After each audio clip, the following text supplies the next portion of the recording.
Miss Brenda Jean. Yeah. Huh? That's right. Yeah. Roll with it. All right. So what do we know about Hosea? What did we learn about this week when we read it, or what do we know just in general about it? You know, he's talking about the last days of the northern kingdom. The first thing, and I think he's probably just talking to the 10 northern tribes. And basically, he's talking about the adulterous relationship that the children of Israel has with God. They had gone off and taken other gods and replaced the relationship with God. And I think that's set forth in the very first part when God told Hosea, basically, go take a wife apart of her. And then you'll know how I feel towards these people. I think you see a lot of redemption, a lot of opportunity for redemption there, but it's basically Hosea is not painting a real pretty picture to start with. Mr. Ricky, did you have something? Well, no, I was just going to say the only thing that actually always sticks in my mind was the Lord told Hosea to go take a wife out of Florida and have children with her. And Andy said there that let them see how I feel in the relationship with me, the Lord. And I think one of the key verses that I've always used Hosea, some of you, my people are destroyed for lack of knowledge. The same thing that destroyed the Israelites then destroys people today is they fail to maintain godly knowledge. Yeah. You know, and I think in the book of Romans that God gave over, they failed to maintain their knowledge, God gave over a reprobate mind. And that's basically the same thing that Hosea is saying here is if you don't retain God in your wisdom or godly knowledge, you're doomed. And look at our society today. When we take the knowledge of God out, where does it lead us to? Chaos and rebellion. So did Hosea need this lesson? Do you think? I mean, I don't think so, right? No. So was this marriage or this? I guess you would call it. It was a marriage, but was this played out in front of all these people? I think so. Yeah, right. Yeah, it was. So it wasn't. It was not so much for Hosea as it was for all the people around him, right? And I think it put Hosea in there to know how God felt. The adulterous relationship, and even today, when adultery is committed, there's great pain there. And I think that's what the writers, God had let him feel the heartache by what he told him to do. I mean, I think definitely the marriage was to benefit Hosea, and as far as like knowing how that goes, but I don't. I mean, there's actually not a lot of history on Hosea before this. Not a significant amount like there are for other prophets. But if you notice the kings there, Hosea, I don't know how long he prophesied for several years. 750 to 725, so about 25 years. And what I figured was longer than that, but I never did look at all those kings there to see how long that went. But some of them only served a year or two. I know. Yeah, and we'll get into that in a little bit. Yeah, and there were a bunch of kings, and that was part of the problem with the whole. What God's problem was with these people was what they had done with these kings, the way that they had been ran out. And what at the end of Jeroboam's reign that Hosea did most of his prophecies? That's where he began. Yeah. Mm-hmm. Okay, so Hosea. What we do know, Hosea is the son of Beri. Let's see. His name means salvation or deliverance or help. And it is derived from the same Hebrew word as Joshua and Jesus. So there's some similarities there. Let's see. Yeah, there were some historians or some studies that said that he might have been from Samaria, but it wasn't biblical. I think that was just some people guesstimating, I guess, is what they were You mentioned that he was the son of Beri, which meant did all. What did you say about it? Which meant something? So his name, Hosea, means salvation, deliverance, or help. Did they have, like Indians, did they name people with a meaning of all of them back in them times a lot? I mean, I think it seems like God did a lot of times. Yeah. I mean, if you think of some of their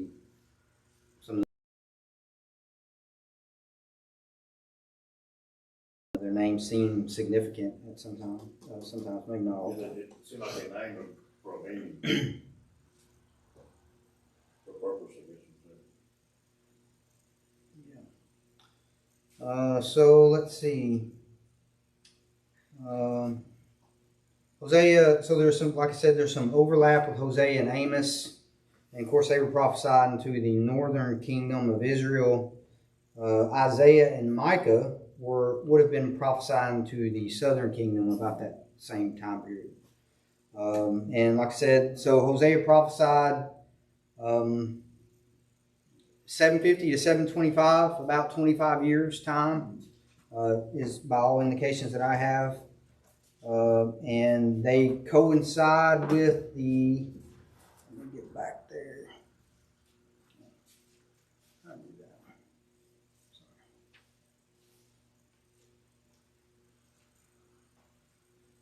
that. So, let's see. Zechariah, Shalem, Pekah, these four kings were murdered by their successors while in office. So that's four of the kings during Hosea's time. One, Hosea, was captured in battle, and only one, Menahem, was succeeded on the throne by his son. So part of what we'll get into probably next week more than anything is what were these people doing that had God so angered? And there are a couple of things, but ultimately, I think the key point of this is it was idolatry. That's at the end of the day, the big point here is the idolatry, or the adulterous way in which God's people were treating their relationship with God. Hence the reason why Hosea was told to take a prostitute for a wife. And, ultimately that played out the way it did. We'll read that tonight. Let's see. I won't get into that yet. I think Amos is the one that, and correct me if I'm wrong, Amos, they prophesied there'd be an unnamed nation destroy Israel at this point in time.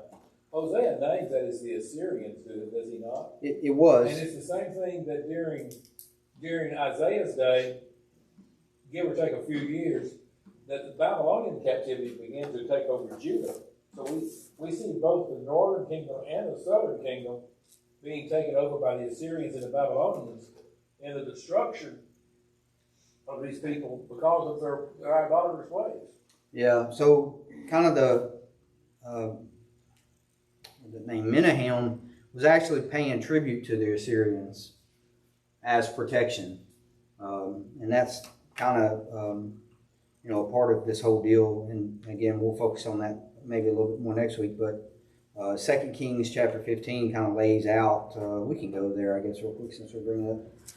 If you'll go to 2 Kings chapter 15. Let's see. And here you have Pekah,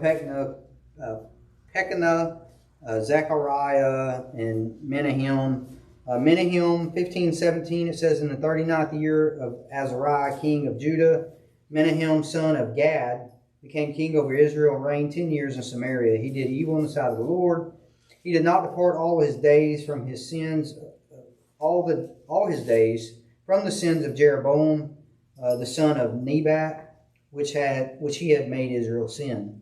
Pul, king of Assyria, came against the land, and Menahem gave Pul 1,000 talents of silver, so that his hand might be with him to strengthen the kingdom under his rule. Then Menahem exacted the money from Israel, even from all the mighty men of wealth, from each man 50 shekels of silver to pay King Assyria. So the king of Assyria returned and did not remain there until in the land. That was short-lived because I think that was 733-ish when that took place. Maybe off of there a little bit. Some of these timelines are different. But in 722 or 721 is when the Assyrians took the northern kingdom over for good. No, I'm sorry. I think I am wrong. So, the completion of the takeover of Assyria over the northern kingdom happened in 721. There were some kingdoms that actually were taken prior to that.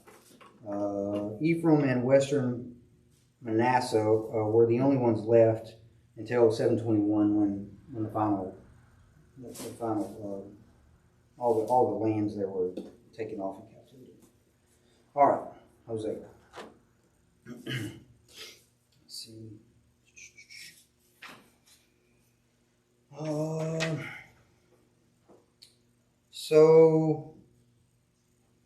That's the other thing too. We'll kind of be looking at this twice. So there was a lot going on here. You know, these Zechariah, Shalem, Pekaniah, and Pekah. I had stated they were all murdered by their successors. So, we're not talking like a normal death occurred. These people were killing their own kings and replacing them with others. I mean, that happened 4 consecutive times. There was one guy taken in captivity, and then only one man or one son of a man actually took the throne after him, as was designed. And we have those accounts in Kings, 2 Kings chapter 15, somewhere around there. Let's see. So the main point is this spiritual adulterous relationship that they had with idols. As Andy read earlier, my people are destroyed for the lack of knowledge, because you have rejected knowledge. I also will reject you from bringing priests for me, because you have forgotten the law of your God. I will also forget your children. That's chapter 4, verse 6. So the question is, can a person be guilty of rejecting the knowledge of God today? It's an easy question. Absolutely, right? And the result would be much the same thing, right? I mean, God was patient with these people. So there was 150 years since the divided kingdom where they had still not, or were not willing to put away these pagan gods. So for at least 150 years, you can say that God was using his patience with these people, sending prophets to them one after another to try to convince them to turn from their evil ways. I think that goes to the nature of God's long suffering. Yeah, it does. Absolutely. Yep. He tells us God is long suffering, not willing that any should perish. Yeah, that's right. Let's see. He gave Israel every opportunity to turn back, and they refused. God did, yeah. That's right. Let's read chapter 1 real quick. And we'll try to get to 2 and 3. 3 is real short, so we should be able to get to that maybe. I'd like to read this before we get into talking about some of these things. Hosea chapter 1. The word of the Lord which came to Hosea the son of Beri during the days of Uzziah, Jotham, Ahaz, and Hezekiah, kings of Judah, and during the days of Jeroboam the son of Joash, the king of Israel. When the Lord first spoke through Hosea, the Lord said to Hosea, Go, take to yourself a wife of harlotry, and have children of harlotry, for the land commits flagrant harlotry, forsaking the Lord. So he went and took Gomer, the daughter of Diblaim, and she conceived and bore him a son. And the Lord said to him, Name him Jezreel, for yet a little while, and I will punish the house of Jehu for the bloodshed of Jezreel, and I will put an end to the kingdom of the house of Israel. On that day I will break the bow of Israel in the valley of Jezreel. Then she conceived again and gave birth to a daughter. And the Lord said to him, Name her Lo-Ruhamah. I'm probably saying it wrong. For I will no longer have compassion on the house of Israel, that I would ever forgive them. But I will have compassion on the house of Judah, and deliver them by the Lord their God, and will not deliver them by bow, sword, battle, horses, or horsemen. When she had weaned Lo-Ruhamah, she conceived and gave birth to a son. This is the third child. And the Lord said, Name him Lo-Ammi, for you are not my people, and I am not your God. Verse 10. Yet the number of the sons of Israel will be like the sand of the sea, which cannot be measured or numbered. And in the place where it is said to them, you are not my people, it will be said to them, you are the sons of the living God. And the sons of Judah and the sons of Israel will be gathered together, and they will appoint for themselves one leader, and they will go up from the land, for great will be the day of Jezreel. Okay, so Hosea marries Gomer. Gomer is a prostitute. Yeah. She acts like she's married. That's actually what the study book says. I think it was weird that it said that. But she acts as if she's married to men for money that are not her husband. And Hosea, knowing this, marries this Gomer per the commandment of God.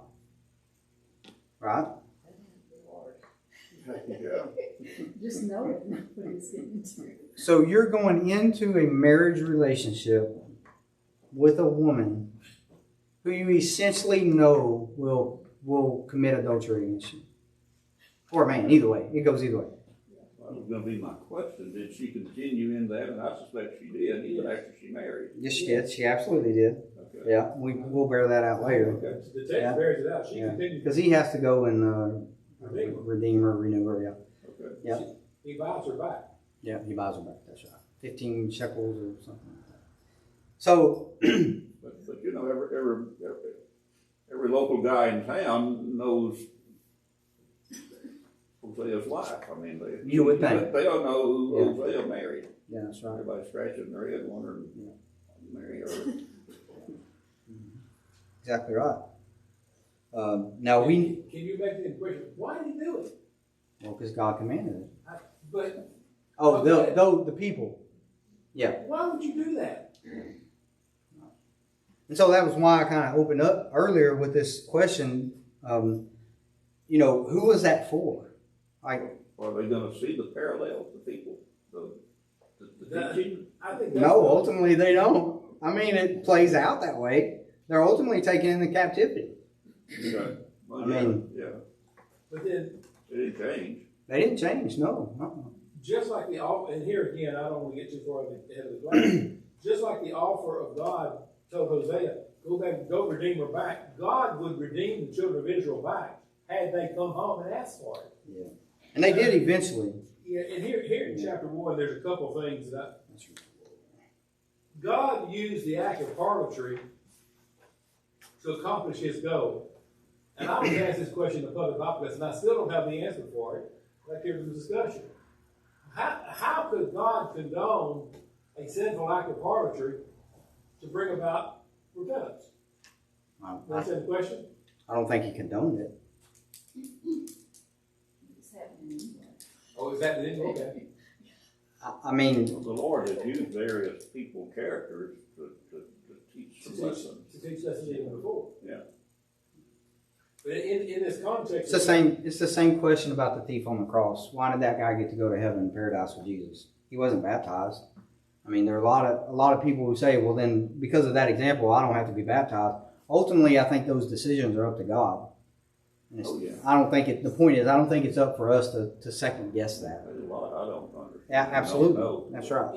in verse 6 of chapter 1, he says, will no longer have compassion on the house of Israel, that I would ever forgive them. Right. Does God ever reach the point that he simply says enough's enough? He does. Now, Moses has to intervene for the people there several times, I think, because God had become so fed up with their sin that Moses had to go and basically beg the Lord, "Hey, don't do that." I mean, knowing the flood lot, Sodom and Gomorrah, Yeah. God was going to destroy all of Sodom and Gomorrah. Yeah. And it went from I don't forget where it started, 100 to 50 to 10. He was definitely fed up in Genesis 6 when he said, I'm sorry that I created all that, I'm going to destroy it all. Yeah, absolutely. Everything. And did, Start over. for the most part. I mean, yeah, exactly right. So yeah, absolutely, God does. But he always, and I think we'll see this play out through, I don't think we will see this play out through the minor prophets. There's always, what's the word? I just lost it. There's always a remnant. There's always something left to start over from. Oh, yeah. He never completely blots out everything. I mean, so he always leaves something there. Or always at least leaves opportunity for the repentance to come back to God. And sometimes that's a lot of years. That's a long time. But, eventually we see over time that happens back and forth, back and forth. All right, so Hosea marries a harlot named Gomer. And they have 3 children. How does Hosea know those are his 3 children? Serious question. I mean, I think they are. But, I mean, The Lord had a hand in naming He them, did. so, Yeah, right. Yeah, He did. Recognize they were his. But yeah. just to go into that whole idea, I mean, how do you know? It wasn't DNA. No, they didn't have any of that then. So this firstborn child was a son, and God's telling Hosea to name these kids. Jezreel, the first one, means scattered by God. Let's see. 1 chapter 4. Okay. The second child was a daughter who was named Lo Ruhamah. Am I saying that right? Close. Which means without mercy. Her name was a warning that when the time came, God would not show mercy on Israel, but would exact his punishment. And the third child was another son, and God instructed Hosea to call him Lo-Ami, meaning not my people. This signifies God's total rejection of Israel. The names were later changed to mean quite the opposite of that, as a sign of that redemption, I think. But we'll get to that later. Let's see. So proof that she continued in her ways, if you go to chapter 3, let's see, we want to read. I probably won't read all of chapter 2. Let me see. Chapter 3 is.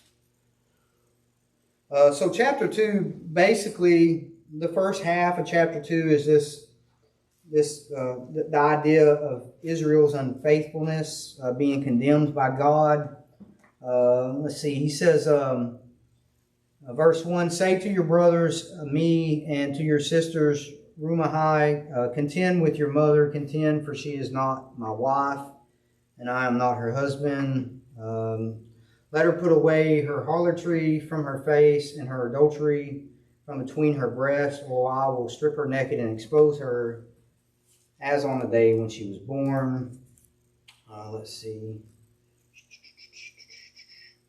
I'll build a wall, verse 6, I'll build a wall against her so that she cannot find her path. She will pursue her lovers, but she will not overtake them.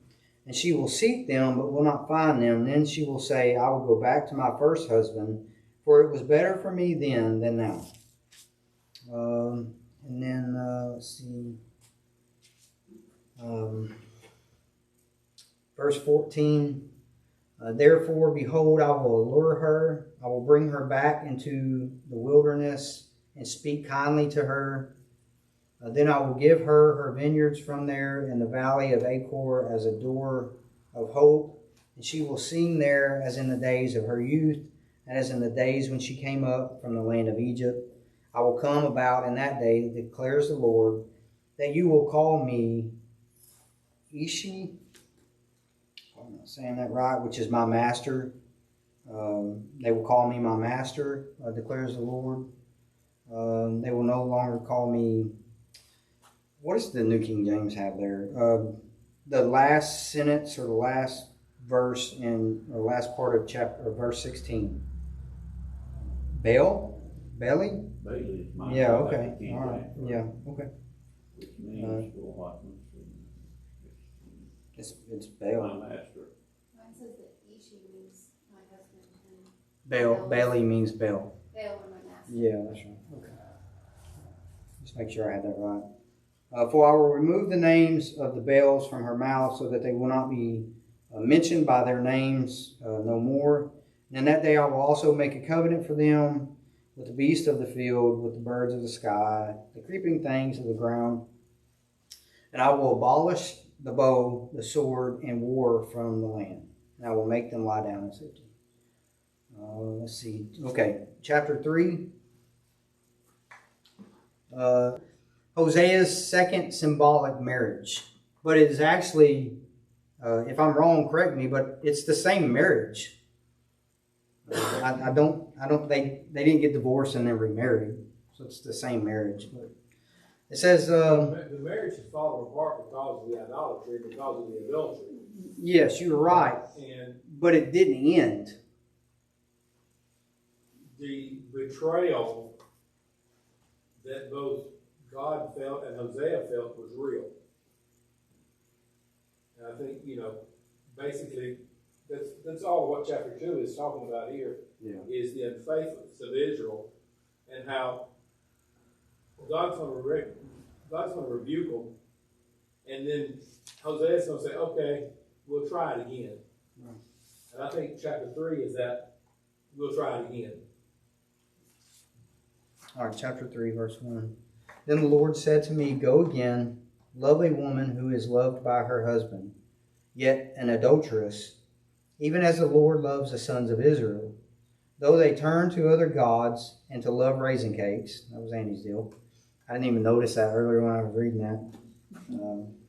So I bought her for myself for 15 shekels of silver and a homer and a half of barley.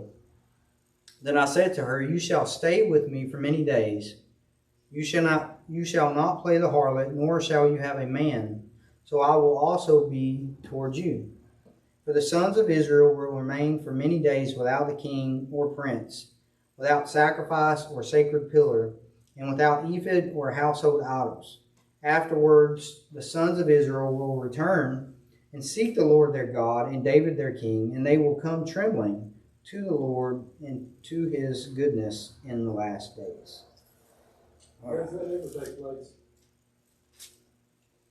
Yes. Well, so you can look at it two ways. Is it the ultimate life in heaven? Is that what you're referring to? Has that ever taken place? Is that why you asked that The question? question is, I think chapter 3 is a wish list, if I can use that for like a better term, that I want these things to happen because this is the marriage. I want things to work out. I want things to be peaceful. I want things to, and when it's all said and done, in verse 5, whenever they'll return, they'll seek the Lord, and it's going to be okay. We know that for Israel, it was never okay again. Yeah, yeah, you're right. This is the end of Israel. It will soon be the end. I mean, Yeah. we have the ability of reading ahead of the chapter. And I didn't know if you meant like specific. No, I'm asking, do we ever see the children of Israel come back peace again with God? Not in the same way that they were during this time. No, I don't think so. No. Let's see.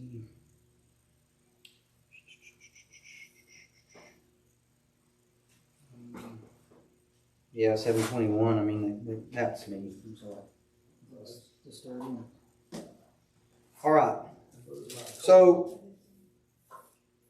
put yourself in God's shoes or Hosea's shoes with being married to someone who commits adultery against you. Let me say this correctly. There is one avenue for divorce in the New Testament scripture, right? And that is what? Adultery. Right. And, I've heard many lessons about that and have studied about that quite extensively due to certain things that were going on at certain times and certain places we were at. And, there are a lot of lot of schools have thought about all that. You know, I mean, they're you know, I personally think, although it might be a reason, it might allow you, you know, if your spouse was had an affair, you know, with someone else, you know, yeah, that is scripturally a way out, and it is, you know, but I don't know that that's always necessarily what should be taken, Right. you know, but it's the only thing allowed by God. That is the only way out, but not the desirable way out. Yeah, there is no desirable way out with death, right? I mean, that should be the only desirable way out of a marriage. And there is no way that you can describe the betrayal, the hurt, until you've been there. Yeah, right. It's a tough. Even trying restitution, repentance, acceptance, or whatever. Looking at the story of Hosea, as God told him to do this, the betrayal and the hurt is there. And there's no checkup by Hosea. When God's asked him to do this, Hosea doesn't question God at all. You know, it's almost like how, you know, you know these were people, right? I mean, just like you and I mean, they're no different. I don't think Hosea would have went and got her if the Lord hadn't saved her. Well, no, absolutely not. No man in his right mind would do this, right? That shows Hosea's dedication to the Lord, if nothing else. Yeah. That'd be another humiliation for Hosea. I mean, he married her. Yeah. Right. That's right. Now he had to go drag her back home. Yeah, and he married her knowing what she would do. I mean, had to have known. Yeah. You know, that was the whole point that God told him to marry her. And so you're putting yourself into a situation that you know is going to be bad. And is that what God is saying He's done with us? Like, did God understand that from the beginning? Did God create man knowing man was going to be a problem? I would think so. He had to, right? Yeah. Yeah, to at least be able to. He has all knowledge. That's right. Yeah. So he would have had that foreknowledge or that ability to be able to see in advance and know the things that were going to play out, right? Now, he still gives man his own free will. I think the free moral agency of man came in there, especially in the days of Noah. Did God know that the world was going to go sour on him and he's going to have to destroy him? He had the ability, but I don't think he acknowledged it. We have a record of it. So, you have something? Sorry. Yeah, I was going to say, you know, we read through the Old Testament stuff, and, you know, sometimes God judges them, and sometimes it seems like He waits, and I think we get a little caught up, and I say we kind of generally, but, you know, we think, why doesn't God just stop it? I mean, why did He wait so long? Why did it take till 725 for the Assyrians to take them away in captivity? It should have been sooner, right? Why did it take till 586 for the Babylonians to take over, you know, the southern kingdom? They were just as wicked. I mean, they were doing horrible things. And you kind of get in this, like, you know, desire for bloodthirsty vengeance, and you want God's immediate judgment. And then we look at our own lives and we think, why isn't God just punishing the wickedness around us? And I think Peter answered that in his epistle. He said, you know, you're looking at it the wrong way. God's being merciful. God's giving you time. Patience. Right, Yeah. and I think, you know, I temper whenever I read stuff like this, and you feel like, I mean, God sent the prophets, right? He sent Hosea, and He made Hosea live out in this real, all the prophets had to do this in some shape or form, right? But Hosea was living out this idolatrous thing, so that people could see it, and they could see the effect it had on the husband when his wife played the harlot. And it's real, and it's this tangible kind of thing, because God was trying to reach people because He was merciful, not because He's slack about His judgment or because He can't do it. And that's helpful for me when I read, you know, things where normally you think God should be coming down with fire and brimstone. It's because there was real people there, and He's trying to be merciful to them. Same as today. Yeah, Well, exactly. That's even like in the days of Noah. Noah preached while he was building the ark, trying to save some. Yeah. God did not want to destroy all of them. And that's God's message throughout, and we'll see that through all these minor prophets, is God ultimately wants these people to repent. He doesn't want them to continue in the sin that they're in. And that's why God is sending these men to the people, because He wants their repentance. He wants them And to I know we don't live turn under from their this sin. law, but Do what? Say that again. God does the same for us today. Yeah, he does, absolutely. That's right. Yeah. So, you know, I don't understand fully, and you said, I guess, Jared, you said it best. You know, all the prophets, in some way, shape, or form, was almost put through some type of test, or agony, or I don't know what you call it. I mean, this is definitely agony. Pure heartbreak day after day, knowing that you're married to a woman, you have kids with her, and here she is running around on you, playing the harlot. That's what she was doing. And Hosea went into that knowing that's exactly what the case was going to be. And it's true. The effect that would have had on the people around him and her and this family, to be able to see that. And I mean, movies portray it, maybe we see it in our real lives, where you have a husband and a wife, one of them is cheating on the other one.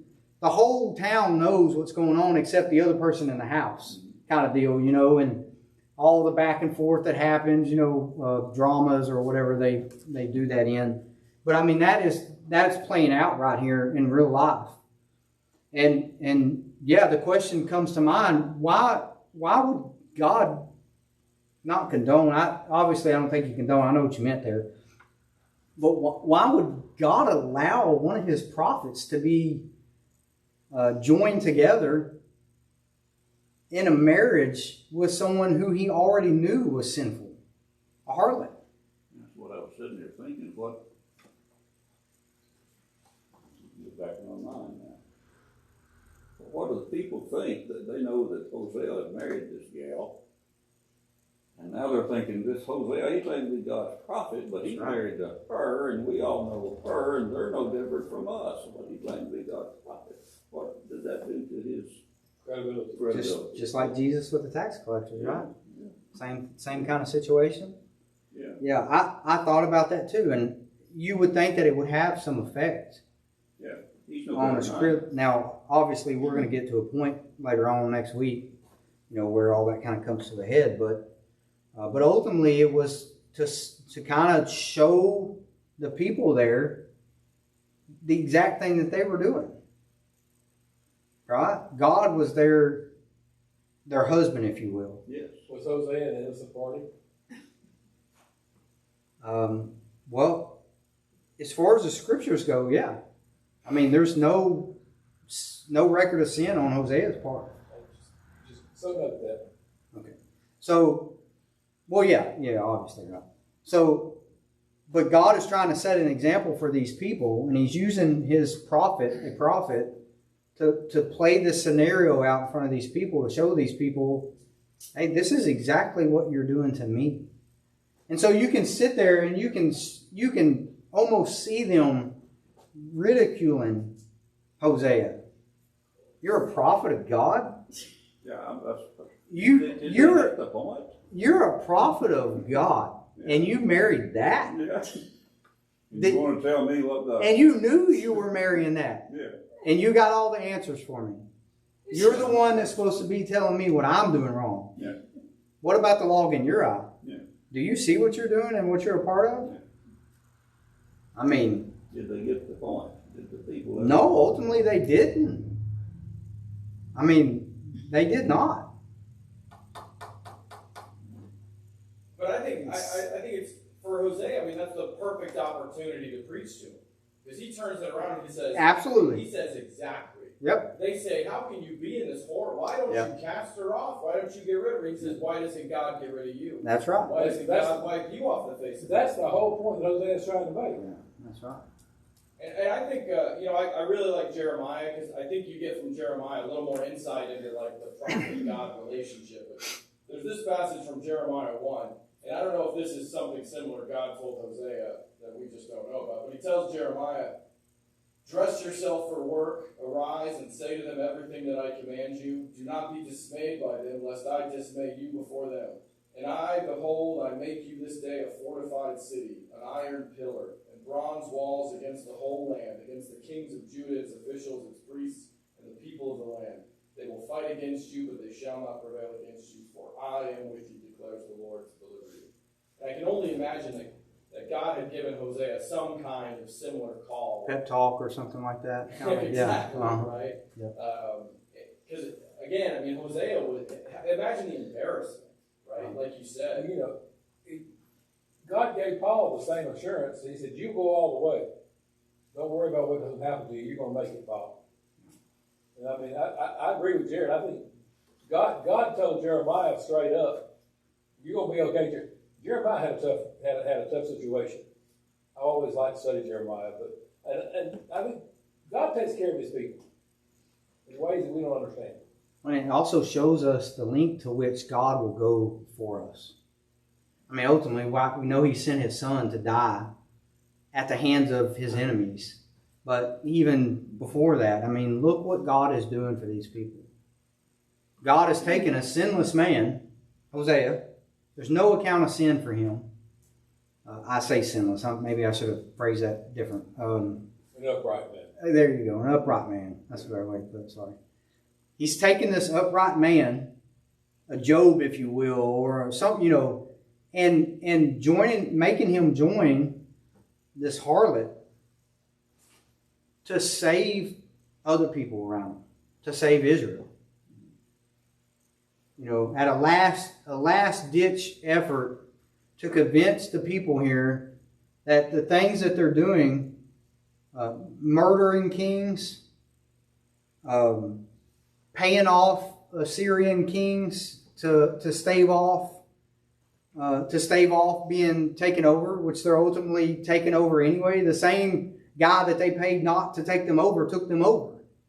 The same person. Why not pray to God? Why not go to God for your help, for your support, for your protection? Menahem put his hope in a man. He put his hope in a man that was going to attack them. He paid them off and they didn't, temporarily. Instead of putting his hope in God. I mean, do we do the same thing today? Well, that was the original problem, though, with the 12 tribes, that they wanted a king. That's right, they did. A king. And they got one. They got one. And then what happened? You don't want a king, but yeah, we want a king. So they got a king, and it went downhill from there. Yeah. And then they murdered them. Mm-hmm. They did all kinds of things to all of Whenever them. the king said what we're going to do, that's the way they all went. And Yeah. We all fell off the wagon pretty quick. That's right. Absolutely. What is it? I like it. The wheel fell off the wagon. Next week, I will try to, one, get this a little bit better organized. Two, I'm going to try to condense basically the second part of Hosea verses, starting in verse 4. I'm going to try to condense that. It's not all the same, but it's basically the same subject matter. So I'll see if we can't condense that into a week. There's so many things that you get into with these, with the different kings that are involved during this time period, and how far back do you go into that history, that lineage, and all those kinds of things. And you could really get off and never finish Hosea. I mean, it's packed full, and I don't want to do that, but I do want to make sure we spend enough time. So if we need another week, then we'll just spend another week. So You taught me something. I've learned some things about Hosea I didn't understand. Yeah. I read it, tried to read the commentary, and I got worse. it's hard. It's hard to grasp. I still wonder what's wrong with raisin cakes. It had to have been just the sweetness, or just wanting something. No, it was. Yeah. Yeah. That's right. Indulgence is a good word. Yeah. Raisin cakes. When I read it, I didn't even read it. I read right over it. Gluttony, or I don't know, something there that was wrong. Yeah. It was funny reference of it. All right. You have a song for us? Mr. Edgar, you mind close us out with a prayer when it's time? Yes, sir.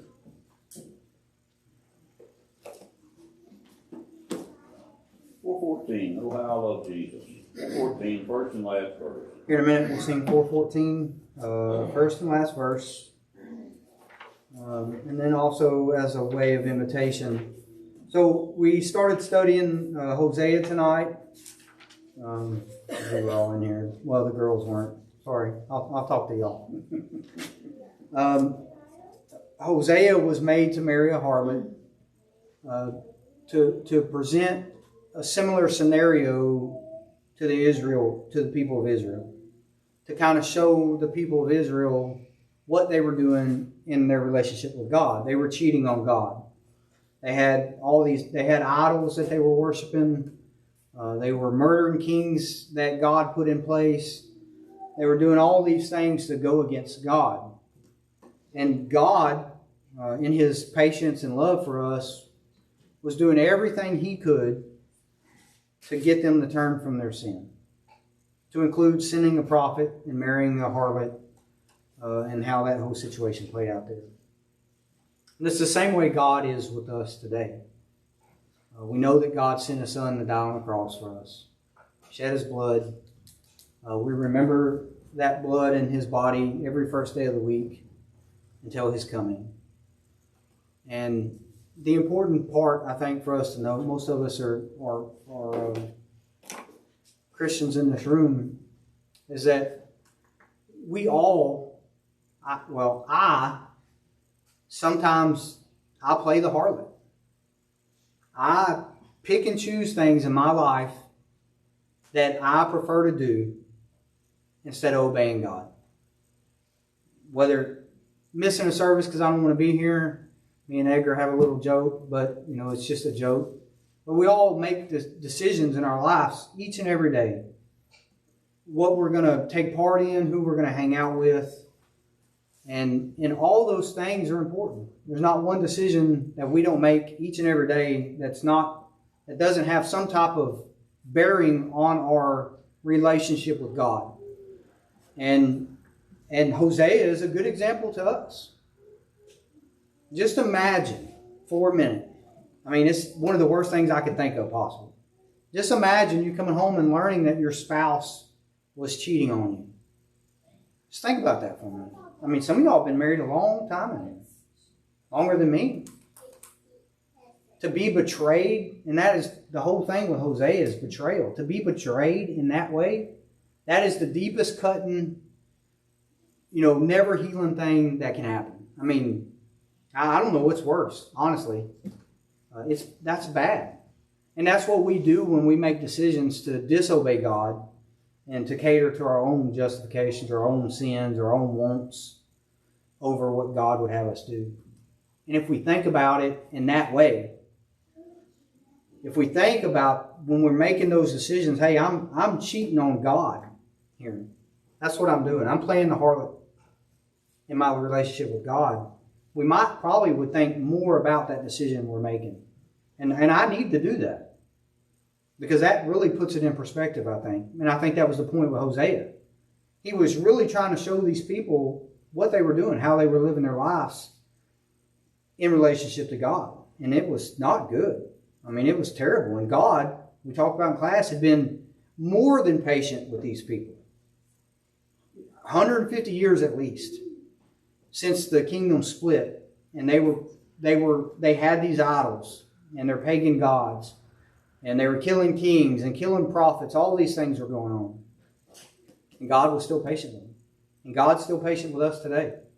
God still gives us an opportunity today to repent of our sins, to turn away from them, and to do His will.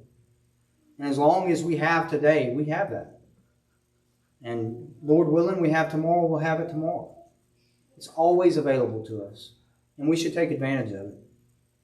It is our avenue to God. It is our way to approach God, to approach His throne, to ask for His forgiveness, to ask for His help and His support. And if need be, come to the brethren and do it.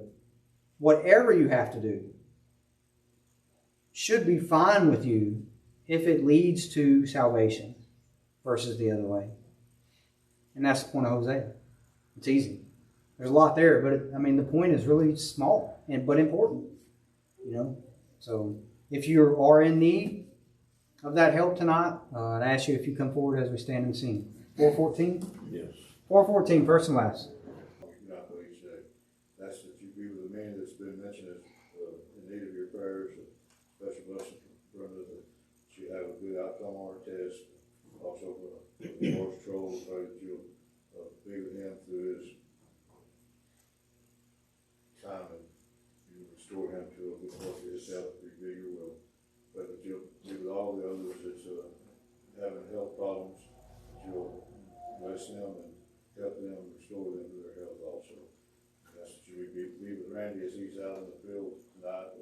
Keep him safe. Be with Jared and his family as they're traveling to Florida.